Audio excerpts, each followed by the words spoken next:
Hi, my dear brilliant diamonds. In this video, we are going to discuss 4 bits of problem 3. And they are asking us to find in these 4 bits first term and common difference of the given series they are asking us to find out. So let us solve the same. In the first bit, term 1 they have given a is nothing but 3. Term 2 they have given 1. So to find common difference, this 3 we need to subtract from term to 1. Then we will get minus 2 as our common difference.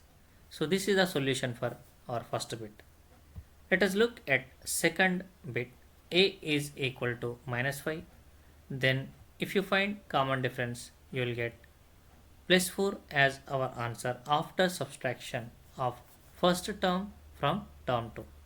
Similarly, when you solve the third bit, then you will find a is equal to 1 by 3, common difference 4 by 3.